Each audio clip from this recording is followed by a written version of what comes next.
Hello' guys welcome back to my YouTube channel. তো মই যোৱা কেইদিনমান আগতেই মই চন্তক বিহুবোৰলৈ গৈছিলোঁ। এয়া হৈছে বিহুবোৰৰ পৰিৱেশ। এইফালে বহুতো ঘৰ দুৱাৰ মানুহৰ আছিলে। তো বানপানী কি কৰিলে চাওক, গোটেই এইফালে পলস পেলাই থৈ গ'ল। তো একো ঘৰ দুৱাৰৰ চিন চাপ নাই, চাৰিওফালে অকল বোকা পানী মাটি। ইয়াৰ পিছত আমি আহিলোঁ নাগিনীমৰাৰ এখন ব্ৰিজ আছিলে, লোহাৰৰ দলং। আৰু এই দলংখনত আপোনালোকে দেখিছে যে যোনডোখৰ বাঁহেৰে বনাই থোৱা আছিলে সেইডোখৰ লোহাৰ আছিলে, কিন্তু বানে লোহাৰ অংশ উটুৱাই লৈ গুচি গ'ল। এতিয়া বাঁহেৰে টেম্পৰাৰীকৈ বনাই থৈ দিছে। এইখনে হৈছে দিখৌ নৈ, যোনডোখৰ অংশ নাগিনীমৰাত আছে।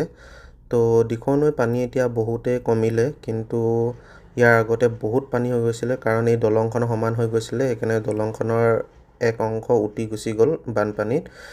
তো এইখনে হৈছে দিখৌ নদী, এতিয়া বহুতো কমিলে পানী।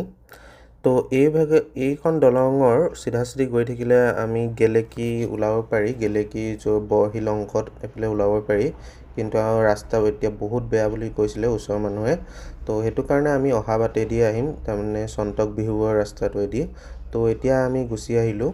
তো এয়া হৈছে বিহুবৰ এৰিয়াটো।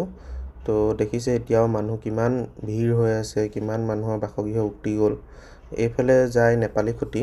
তো আমি নেপালী খুটিলৈ নগ'লোঁ, কাৰণ ৰাস্তাটো বহুত বেয়া আছিলে আৰু আজি মানুহ বহুত গৈছিলে সেইফালে। কিছুমানে সাহাৰ্য দিব গৈছে, কিছুমানে খবৰ ল'বলৈ গৈছিলে। তো সেইকাৰণে নগ'লোঁ। এয়া হৈছে আপোনালোকে দেখিছে এতিয়াও অলপ অলপ পানী হৈয়ে আছে এই অংশত। তো এয়া হৈছে বিহুবৰ এৰিয়াটো। এয়া মানুহসকলে বহুতে এতিয়া লৈ আছে, সাহাৰ্য লৈ আছে। বহুতে ৰাস্তাতেই আছে। বহু মানুহৰ ঘৰ দুৱাৰ বহুতো উটি গ'ল, কিমানে তম্বু তৰি আছে ইয়াতে। তো আপোনালোকে দেখিছেই। তো কিন্তু ইয়াত বহুত এতিয়া ধূলি হৈছে, কাৰণ ৰ'দ দি দিছে।